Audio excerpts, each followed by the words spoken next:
স্বাগত প্রিয় শিক্ষার্থীরা, তোমাদের বিমার ক্লাস নিয়ে হাজির হয়েছি আমি ফৌজিয়া মমতাজ, প্রভাষক, মহিলা কলেজ, চট্টগ্রাম। আমরা বিমা সম্পর্কে মৌলিক ধারণা এই অধ্যায়টি ভালো করে পড়েছি। আশা করি এখান থেকে জ্ঞানমূলক কোনো প্রশ্ন আসলেও সেটা তোমরা ভালোভাবে অনুধাবন করতে পারবে, অনুধাবনমূলক প্রশ্নও পারবে। আজ আমি বিমা সম্পর্কে মৌলিক ধারণার অনুধাবনমূলক প্রশ্ন নিয়ে আলোচনা করব। অল্প কয়েকটা অনুধাবনমূলক প্রশ্ন নিয়ে আলোচনা করব, যেন তোমাদের পরীক্ষার খাতায় লিখতে কোনো সমস্যা না হয়। পরবর্তীতে দরকার হলে আমরা এই অধ্যায় থেকে উদ্দীপকের সাহায্যে কোনো সমস্যার সমাধান করার চেষ্টা করব। আমি যে সকল অনুধাবন প্রশ্নগুলো তোমার জন্য রেডি করেছি একটু খেয়াল করে দেখো। এই অধ্যায় থেকে অনুধাবনমূলক প্রশ্ন আরও বেশি হতে পারে, কিন্তু মোস্ট ইম্পর্টেন্ট বারবারই ঘুরে ফিরে যেগুলা বেশি আসে তার মধ্যে আছে বিমা বলতে কি বোঝায়, বিমাযোগ্য স্বার্থ বলতে কি বোঝায়, বিমা চুক্তি, ক্ষতিপূরণের চুক্তি ব্যাখ্যা করো, স্থলাভিষিক্ততার নীতি অথবা উত্তমন্যের নীতি অথবা স্থলাভিষিক্তকর নীতি বলতে কি বোঝায়, বিমাকে পরম বিশ্বাসের চুক্তি বলা হয় কেন ব্যাখ্যা করো, বিমা হলো ঝুঁকি বন্টনের ব্যবস্থা ব্যাখ্যা করো, বিমাযোগ্য স্বার্থ বিমা ব্যবসায় গুরুত্বপূর্ণ কেন ব্যাখ্যা করো। এখানে বিমাযোগ্য স্বার্থ বিমা ব্যবসায় গুরুত্বপূর্ণের সাথে বিমাযোগ্য স্বার্থ বলতে কি বোঝায় কিছুটা একই ধরনের উত্তর হবে, কিন্তু এখানে গুরুত্বপূর্ণ কেন সেই জিনিসটাও আমাকে উল্লেখ করতে হবে।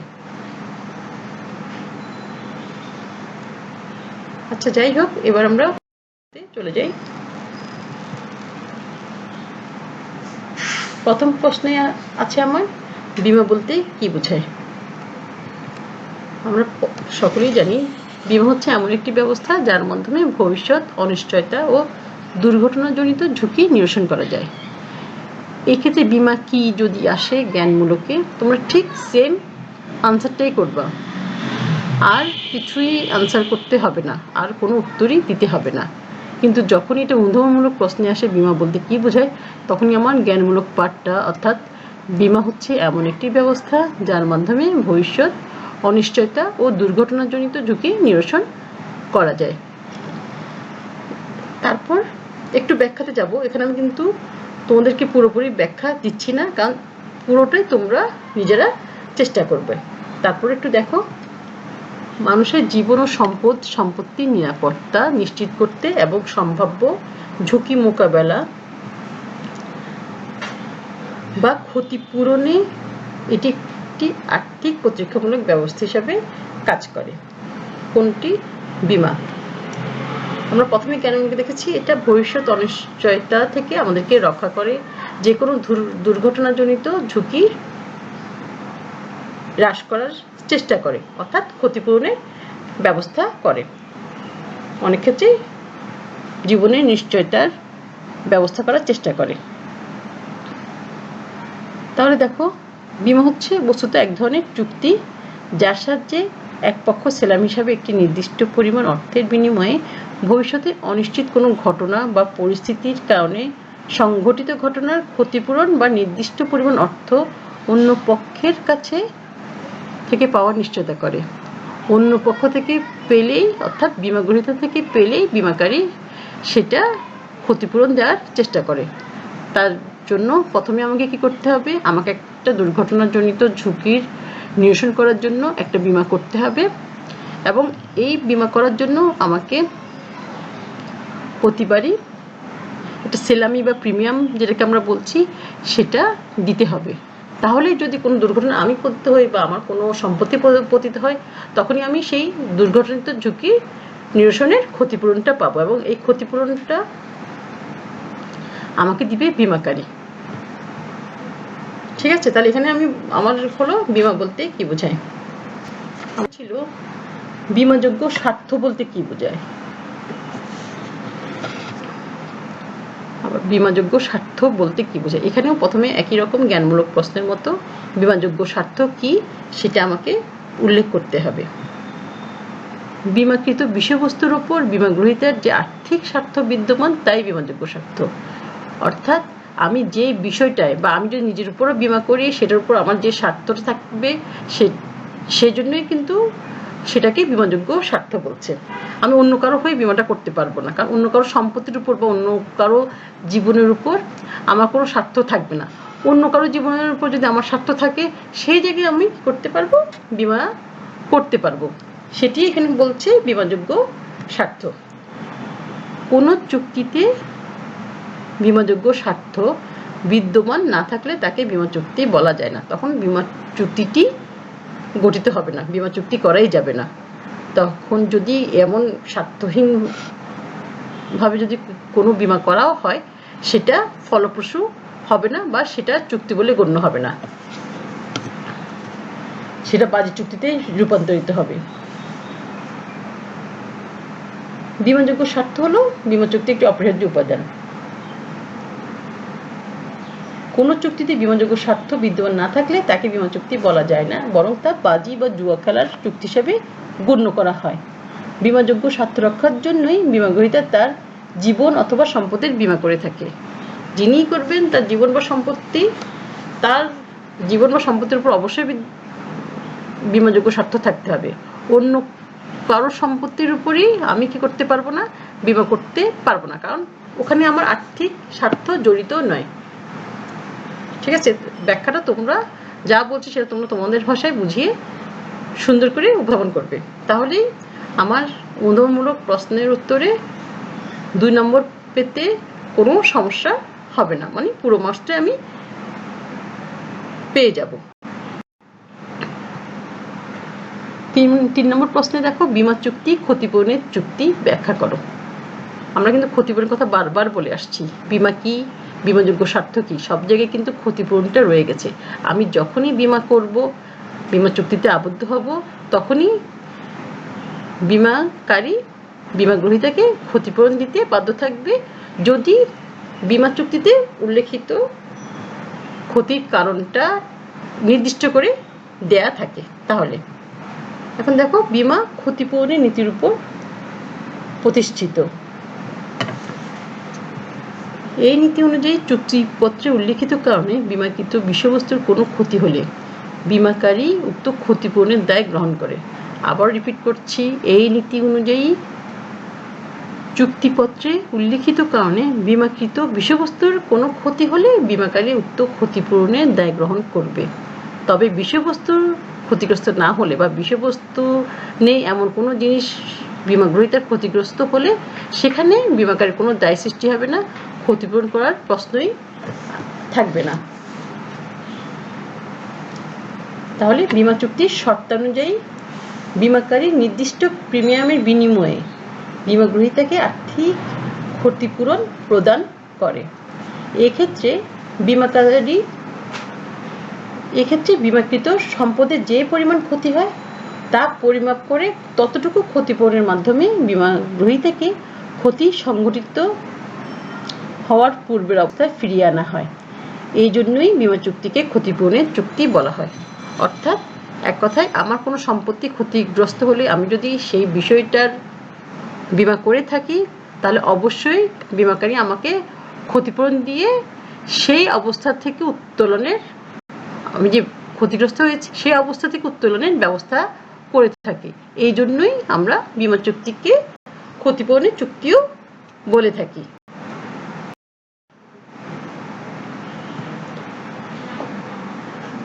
এখন দেখো, স্থলাভিষিক্ততার নীতি অথবা উত্তমর্ণের নীতি বলতে কি বোঝায়। একজনের স্থলে আরেকজনের মালিকানা লাভ করাকে স্থলাভিষিক্তকরণ বলে। অর্থাৎ বীমা গ্রহীতা আজীবন যে সম্পত্তির মালিক ছিল, ক্ষতিপূরণের পর, ক্ষতিগ্রস্ত হওয়ার পর বীমাকারী যে ক্ষতিপূরণটা দিচ্ছে, তখন ওই ক্ষতিপূরণ পাওয়ার পর বীমা গ্রহীতা আর ওই সম্পত্তির মালিক থাকছে না, যেহেতু সম্পূর্ণ ক্ষতিপূরণই বীমাকারী দিয়ে দিয়েছে। তখন অবশিষ্ট সম্পত্তির মালিক কে হচ্ছে? বীমাকারী। এই জন্যই বলছে একজনের স্থলে আরেকজনের মালিকানা লাভ করাকে স্থলাভিষিক্তকরণ বলে। সম্পত্তি বীমা চুক্তিতে বীমাকৃত বিষয়বস্তু সম্পূর্ণ ক্ষতিগ্রস্ত হলে বীমা কোম্পানি বীমা গ্রহীতাকে সম্পূর্ণ ক্ষতিপূরণ প্রদান করার পর উক্ত সম্পত্তির অবশিষ্ট অংশের মালিকানা বীমাকারীর নিকট হস্তান্তরিত হয়। এই নীতিকেই স্থলাভিষিক্ততার নীতি বলা হচ্ছে। এখানে যদি আমরা একটি ডুবন্ত জাহাজ বা নিরুদ্দেশ হয়ে যাওয়া কোনো জাহাজের সম্পূর্ণ দাবি বীমাকারী পরিশোধের পর ওই জাহাজ পাওয়া গেলে তার মালিক কে হবে? বীমা গ্রহীতা হবে না, তার মালিক হবে বীমা কোম্পানি। যেহেতু বীমা কোম্পানি সম্পূর্ণ ক্ষতিপূরণটা দেওয়ার পরই কিন্তু তার ডুবন্ত বা নিরুদ্দেশ হওয়া জাহাজটা ফেরত পেয়েছে, তো যেহেতু এখানে সম্পূর্ণ ক্ষতিপূরণটা দিয়ে দেওয়া হয়েছে বীমা গ্রহীতাকে, তাহলে ওই সম্পত্তির মালিক হবে বীমাকারী। এখানে মালিকানা পরিবর্তন হচ্ছে। এটাই হলো আমার স্থলাভিষিক্ততার নীতি বা স্থলাভিষিক্তকরণের নীতি বা উত্তমন্যের নীতি। অর্থাৎ মালিকানা কি হচ্ছে? পরিবর্তন হয়ে যাচ্ছে। আগে বীমা গ্রহীতা ছিল, ক্ষতিপূরণ পাওয়ার পর বীমা গ্রহীতা, সেই জায়গায় হয়েছে বীমা কোম্পানি বা বীমাকারী।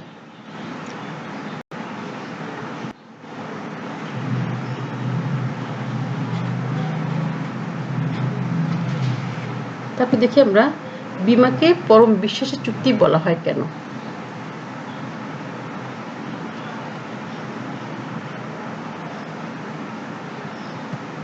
বীমাকারী ও বীমা গ্রহীতা পরস্পরের উপর বিশ্বাস স্থাপনের মাধ্যমে যে বীমা চুক্তি সম্পাদন করে তাকে পরম বিশ্বাস চুক্তি বলা হয়। এখানে বীমাকারী এবং বীমা গ্রহীতা একে অপরের উপর বিশ্বাস স্থাপন করতেই হবে এবং কোনো কিছুই লুকায়িত রাখা যাবে না বা কোনো মিথ্যার উপর চুক্তি সম্পন্ন করা যাবে না। যদি কোনো মিথ্যার উপর চুক্তি সম্পাদন করাও হয় তখন সেটা যে পক্ষই করে সেটার চুক্তি বীমা চুক্তিটা থাকবে না। সেই জন্যই পরম বিশ্বাসের চুক্তি বা সৎ বিশ্বাসের চুক্তি বলা হয়।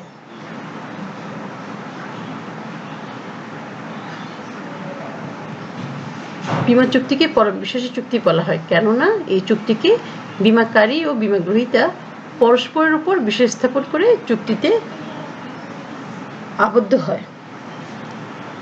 পরম বিশ্বাসের চুক্তি বলেই বীমা চুক্তিতে বীমা গ্রহীতা ও বীমাকারী পরস্পরের নিকট সকল তথ্য সঠিকভাবে তুলে ধরতে বাধ্য থাকে।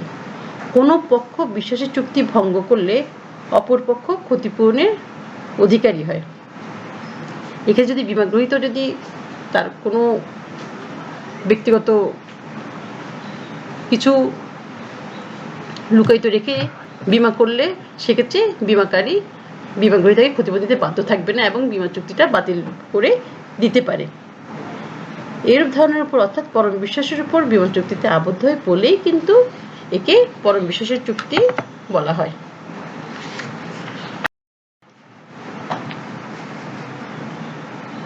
তারপর দেখো ঝুঁকি বন্টনের ব্যবস্থা কেন বলা হয় বীমাকে। ঝুঁকি বন্টনের ব্যবস্থা বলা হচ্ছে কারণ যে ঝুঁকিটা সাধারণত বীমা গ্রহীতা গ্রহণ করে বা তার সম্পত্তির যে ঝুঁকি হবে সেটা বীমা গ্রহীতার আগে ছিল, কিন্তু প্রিমিয়ামের বিনিময়ে সেই ঝুঁকিটা কার কাছে দিয়ে দিল? বীমা কোম্পানির কাছে দিয়ে দিল। তখন কোনো ঝুঁকি হলেও সেটার ব্যবস্থা বা সেটা নিরসনের ব্যবস্থা করবে বীমাকারী বা বীমা কোম্পানি। বীমা ঝুঁকি বন্টনের একটি ব্যবস্থা। বীমা হচ্ছে এমন একটি ব্যবস্থা যার মাধ্যমে ভবিষ্যৎ অনিশ্চয়তা ও দুর্ঘটনাজনিত ঝুঁকি নিরসন করা যায়। ভবিষ্যৎ সম্ভাব্য ঝুঁকি মোকাবেলায় বীমা আর্থিক প্রতিরক্ষামূলক ব্যবস্থা হিসেবে কাজ করে। অর্থাৎ মানুষের জীবন ও সম্পত্তির ঝুঁকি মোকাবেলার একটি সমবায়মূলক ব্যবস্থা হচ্ছে বীমা। বীমাকারী একজন বীমা গ্রহীতার ঝুঁকি সব বীমা গ্রহীতার মধ্যে সুষমভাবে বন্টন করে দেয়। এই জন্যই বীমাকে ঝুঁকি বন্টনের ব্যবস্থা বলা হয়। কারণ একটা বীমা কোম্পানির কাছে শুধু একজন বীমা গ্রহীতাই বীমা করে না, অনেকেই বীমা করে এবং সকলে যে প্রিমিয়াম বা স্যালামিটা দেয় তার বিপরীতে কিন্তু ক্ষতিপূরণটা দেওয়া হচ্ছে তাদেরকে যাদের সম্পত্তির ক্ষতি হচ্ছে। সেটা 1 বছর বা 2 বছরের মধ্যে ক্ষতি হলেও কিন্তু ক্ষতিপূরণটা বীমা কোম্পানিকে দিয়ে দিতে হচ্ছে বীমা গ্রহীতা। কিন্তু সকলের তো একসাথে আসলে কি হচ্ছে না, সমস্যা হচ্ছে না বা কোনো দুর্ঘটনা ঘটছে না, যখন যাত্রা হচ্ছে তখনই তাকে সাথে সাথে কি দেওয়া হচ্ছে, ক্ষতিপূরণের ব্যবস্থাটা করে দেওয়া হচ্ছে। যতটুকু জন্য সে কি করেছে, যতটুকু পরিমাণের জন্য সে বীমা করেছে, ঠিক ততটুকু পরিমাণে তাকে ক্ষতিপূরণের ব্যবস্থা করা হচ্ছে। তো সেটা অন্যান্য যারা বীমা গ্রহীতা বীমা কোম্পানির সাথে চুক্তিতে আবদ্ধ হয়েছে, তাদের অংশটাও কার কাছে যাচ্ছে, যিনি ক্ষতিগ্রস্ত হচ্ছেন তার কাছে যাচ্ছে, এবং ওই বীমা গ্রহীতার ঝুঁকিটা সমানভাবে কিন্তু অন্যান্য সকল গ্রহীতার মাঝেও বণ্টিত হচ্ছে, এবং বীমাকারী তো অবশ্যই গ্রহণ করছে। এই জন্যই কি বলা হচ্ছে, বীমা হলো ঝুঁকি বন্টনের ব্যবস্থা।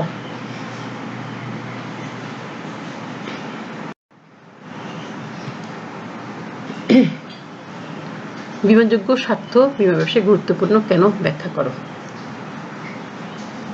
আমরা প্রথমে বলছি,